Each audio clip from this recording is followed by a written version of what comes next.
真受不了你！坐个牢，每天这么多人送吃送喝，比做衙还要惬意。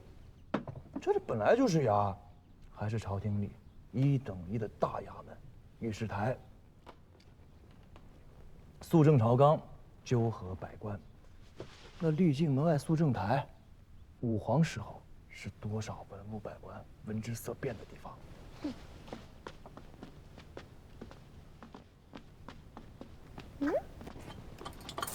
好像有客来了。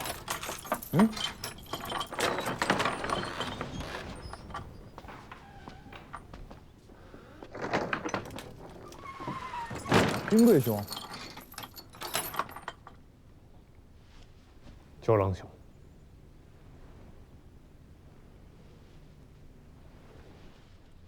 哈哈，自有天子诏谕以来，九郎君可谓是最嚣张的侵犯了。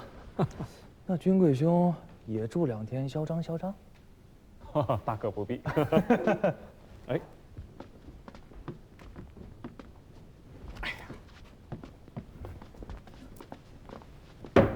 去拿副碗筷。可谓是替吴越前世押对了宝。死了这么多人，就为了一个宝局吗？天下如棋，天下如局。我等这辈活在这世道下，原也没有其他路可走。我一个平日里连文书都懒得看的小子，这天下事又与我何干？难道吴越不在这天下里？吴越国主是我家王兄，我虽挂了个衙内都指挥使的差事，不过是循吏而已。经国大事，从来不肯议闻。这汴梁城里谁做天子，与我这个闲散番子又有何干系？九郎是不愿向刘令公称臣。我刚不是说了吗？吴越国事我说了不算，便是称臣，也是我6哥7哥来称，轮不到我。令兄称臣，已由水丘使君代行了。那君贵兄此番来找我干嘛？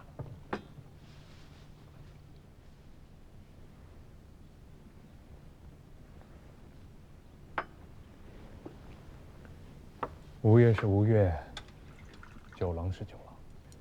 天子逊位，迄今已有月余，而太原方面，刘令公迄今未敢称敌，九郎可知是为了什么？兵马不够，粮秣不足，契丹太强。哎呀，他爱称不称？刘令公迄今未敢称帝，是为得天下人心。那君贵兄跟我说说，如何才能得天下人心？水丘使君带令兄举吴越12州之地，10万余甲士向刘令公称臣，这声威不可谓不盛。然则这些，也抵不上九郎你的一句明白话。我？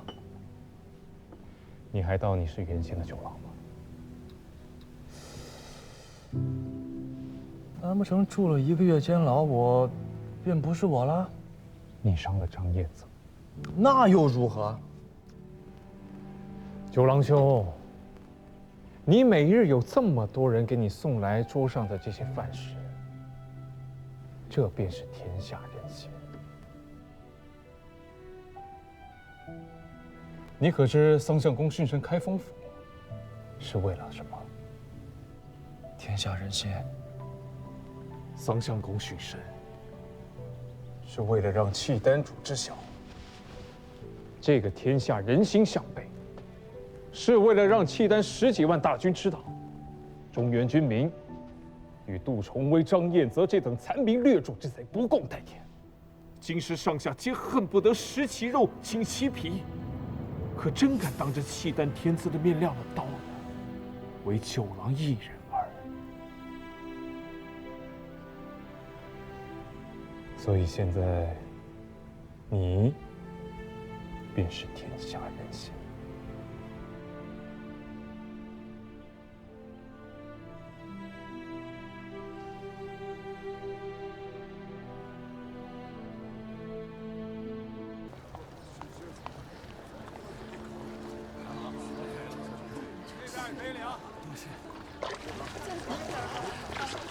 办公室有10万人，汴梁城里没有10万人。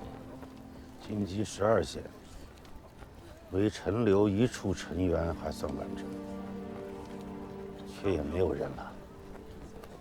天寒地冻，寒门小户没了口粮，便只能背井离乡，朝着京师来讨口吃的。这才刚刚开始。怎么讲？天气渐渐回暖，往岁今时，朝廷已划拨种粮，筹措春耕。今年库房的存粮、种粮都在兵士和流民的肚子里了。误了节气，便不用再盼收成了。这些百姓当下还能在此讨口粥食，勉强度日。再过2个月，库房的存粮都吃光了，他们终归都要饿死。令公总揽汴梁军政，这难道不是令公的分内之事吗？惭愧，冯道难为无米之炊。内外库食，皆在令公手中。令公到底缺什么？冯道一介昏聩老朽，食不足一盏，寝不过一榻，老朽什么都不缺，缺的是他们，是天下。缺什么？缺一个朝廷，一个丰年能平价收粮，灾年能施粥赈济的朝廷，一个春时播化种粮，夏岁修治河工，秋月积领仓石，冬日赈济寒食的朝廷。这些百姓啊，时至今日，菩萨也不能让他们活，唯有你能让他们活着。令公可是肺腑之言。你能做得到吗？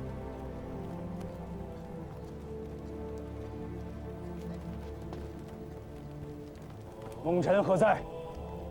陛下，臣在。小谕宫营内外，南北各城，自即日起，大河以南，不可再打草谷。各军所需，皆要记录在案，誊表造册，上奏公帐决断。臣奉诏。令公，可否？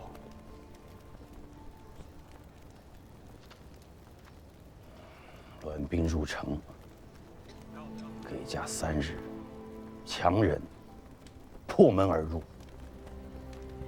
掳掠诸伯口粮，虐杀妇人孺子，一把火烧了房子，拆了院墙，搭建营寨。令公，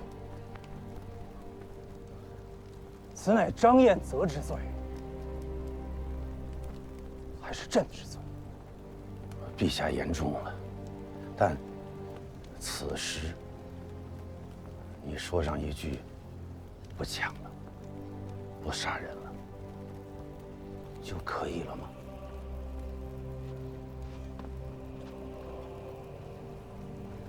你到底想要什么？谷麦30万斛，种粮3万斛，你有吗？没有。既然没有，冯道与汴梁10万军民，亦不能强你所难，但可退而求其次。何为其次？欠债还钱，杀人偿命。你既然没有谷麦种粮，亦可拿张彦泽的性命来抵。王天皇，你这是在要挟陛下。陛下，若如此，杜重威恐生无策之变呢。此话有理。杜重威手握重兵，菩萨都要避之，何况是你？此乃令公的意思，还是太原刘知远的意思？你若不愿为中国之主，那就将公帐从速搬回你的上京。令公还未曾回答。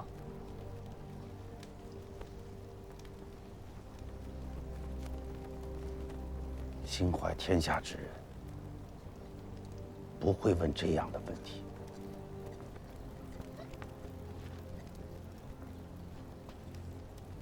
倘若朕杀了张彦泽，令公敢保杜重威不反吗？不敢保，但老朽敢赌。杜重威身在腋下，老朽身在京师，无城无兵。若杜重威敢反，老朽的这颗头颅，你拿去便是。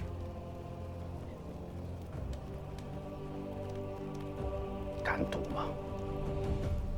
今有司勘罪，查张彦泽者，攀比好财，纵掠梨树，酷猎擅杀，以害市民，纵兵为虐，涂炭生灵，克扣军饷，军心离散，强占民田，夺人恒产，卖官鬻爵，败坏吏治，逼反庶族，祸起无策，抗旨不遵，悖逆君命，诬陷忠良，残害贤能，荒淫无度，败俗伤风，结党营私，扰乱朝纲，劫杀使节，挑衅邻邦，大罪12，庆南山之主，不足以彰其罪；尽东海之波，未得能迎其恶。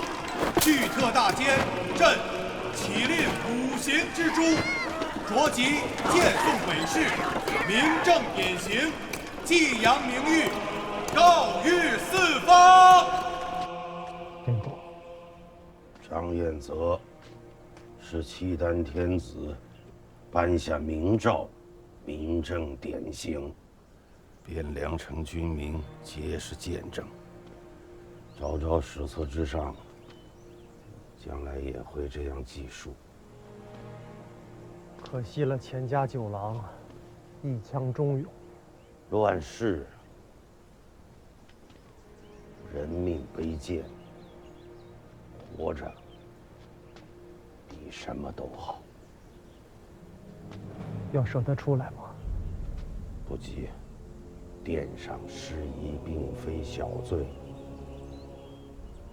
好生将养着他，莫要让人看到他，也莫要让人想起他来。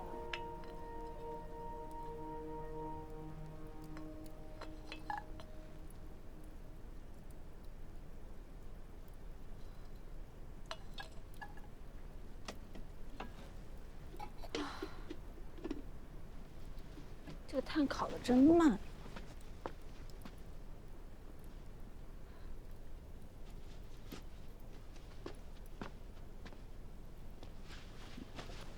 又想什么呢？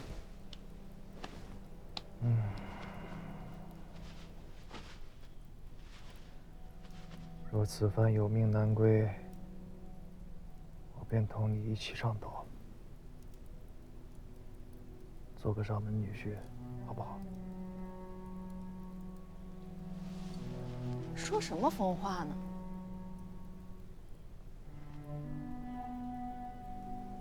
这天下想担大任的人太多，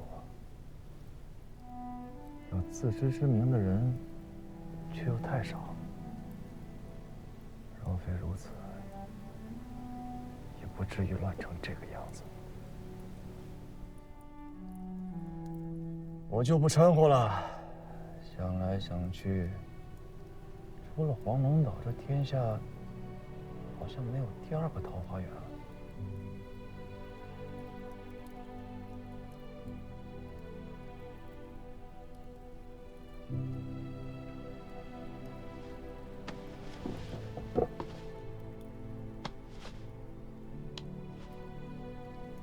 你说的是真心话吗？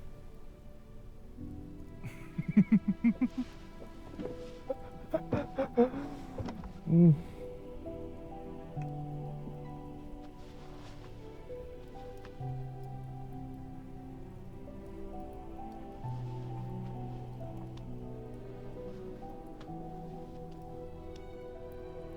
你说呢？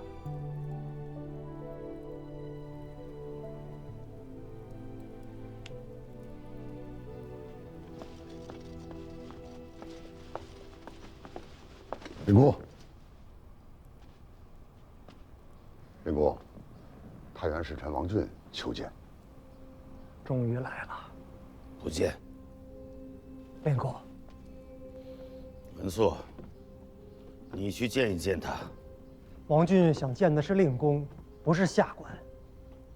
能问的，能说的，老夫与郭家小子都说过问过了，再见。也还是那几句话，不如不见。你去见他，告诉他，谷麦各30万斛，种粮3万斛，这便是老夫开出的价钱。这个天下，眼下也就值这么多了。令公3朝元老，何以无礼于斯？秀峰兄慎言，令公领袖朝堂，所思所行，非你我可智慧。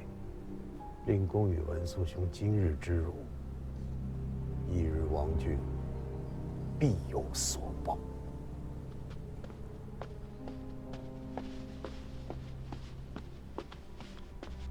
令公不肯见我。是啊，他的原话是：他若还想要性命，这阵子便哪里都不要走动。请太尉上禀令公，国荣有几句肺腑之言，要面陈令公。这干系到令公的一世清誉，还请令公拨冗一见。放手吧，明日重元殿大朝，令公要上殿称臣。契丹大皇帝陛下制曰：朕以好穷眷幼，披诚宝业，总揽一纲，必资同德之贤，赖古公而必成。自而太尉、中书令、匡国威圣军节度使，燕国公道学通九域，声波南北，侍奉3朝。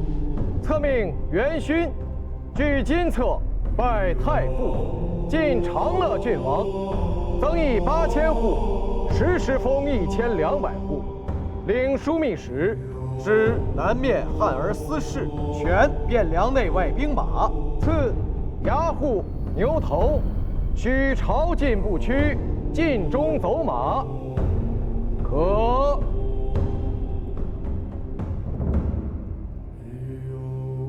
臣奉道，奉诏。朕得大统，国号之事，还要劳烦太傅了。杨氏以隋国公而得统，国号称隋；李氏以唐国公而得统，乃成300年之大唐。陛下基业，得之父祖，宗社诸庙，虽不得大唐敕封，却沿袭自松漠都督府旧制。松漠以辽地为治所，陛下称国，号可曰辽。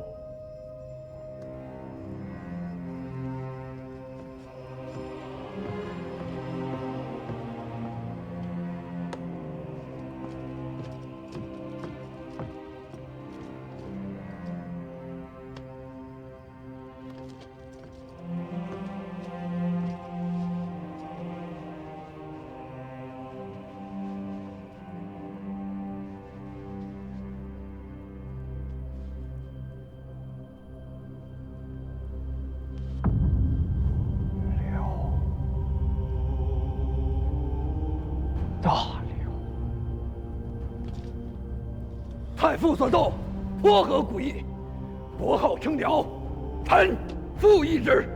臣复议。好，那便定国号辽。祖宗庇佑，大辽永兴。陛下，万寿无疆。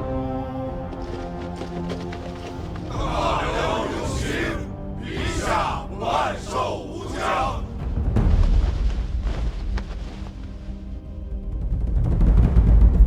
三朝元老，俯首称臣，还献上国号，真是无话可说。却不知冯令公翌日有何面目？复见桑相公于地下。桑相公若是不死，今日只怕也要阵阵。衣冠南渡，一历700载，天下文气节义，不过淮河以北。于今，契丹天子建号大辽，已为北地之主。唯一可虑的，便是河东刘知远。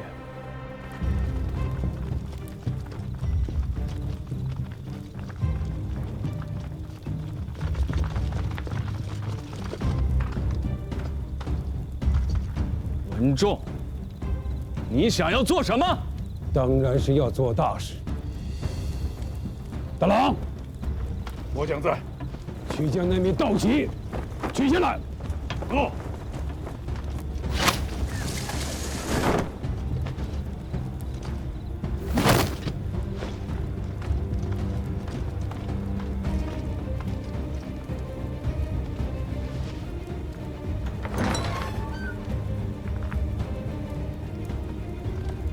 文仲，怎么回事？契丹南来，境势残乱，国祚不有。进士一中，神位无主；社稷有倾颓之危，黎宿有倒悬之苦。河东12州市民兵变，恭请大王以天下苍生为念，诚因切运克己地统，金辉南下，预定中原。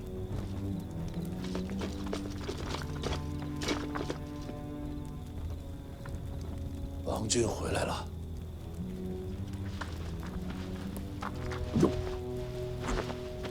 文仲，冯令公说，属谷麦各30万斛，重量3万斛，入京时可为天子。我说实是两代国恩，不能为此不义之事。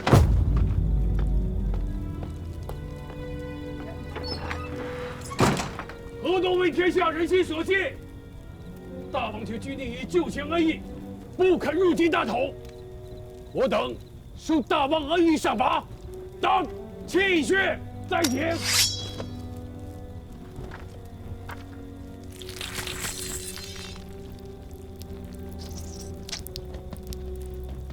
民工不出，乃上圣河。民工不出，乃上圣河。在这里喊记得什么用？将门破开，把大王抬出来。哟，他们干什么？哎，你们干什么？稳住！稳住！放开我！稳住！放开我！稳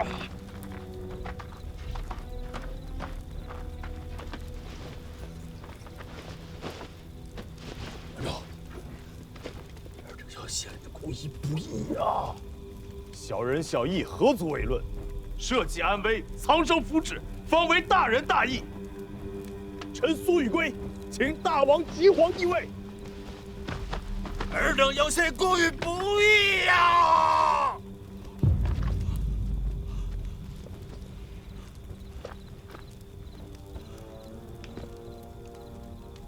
请大王即皇帝位。请大王即皇帝位。赵匡胤万万不曾想到，一个新的王朝的开始，其过程可以如此的草率和仓促。一个新的中原天子登基，披上的第一件黄袍，居然是一面节度使的道旗。刘知远继阳称帝后，各地藩镇及后进旧将纷纷起兵响应，百姓亦群起反抗，斩杀契丹索命官吏。澶州义军王琼领兵攻入州城，围攻契丹守将耶律朗武。东方义军连破宋、亳、密三州。辽太宗耶律德光闻讯大惊，欲弃城北去。这刘知远称帝也便罢了，偏偏定国号为汉。你们说，他是无心之举，还是有意为之？先汉、后汉，乃至季汉，皆为刘氏宗庙。刘知远姓刘，以汉字为号，有借古以张征说的意思。洪尘，你是七镇不读书吗？先汉高祖皇帝乃是沛国丰邑人，后汉光武帝乃是南阳蔡县人，季汉昭烈帝乃是幽州涿县人。那刘知远算什么？不过一个沙陀番子，连他的刘姓都不知道是从哪儿偷来的，竟然还敢妄称汉室宗亲，把他的血流出来验一下，怕是后匈奴的刘渊都要比他来的正统。是，贼子见号，莫侯而管，自是没有那许多顾忌。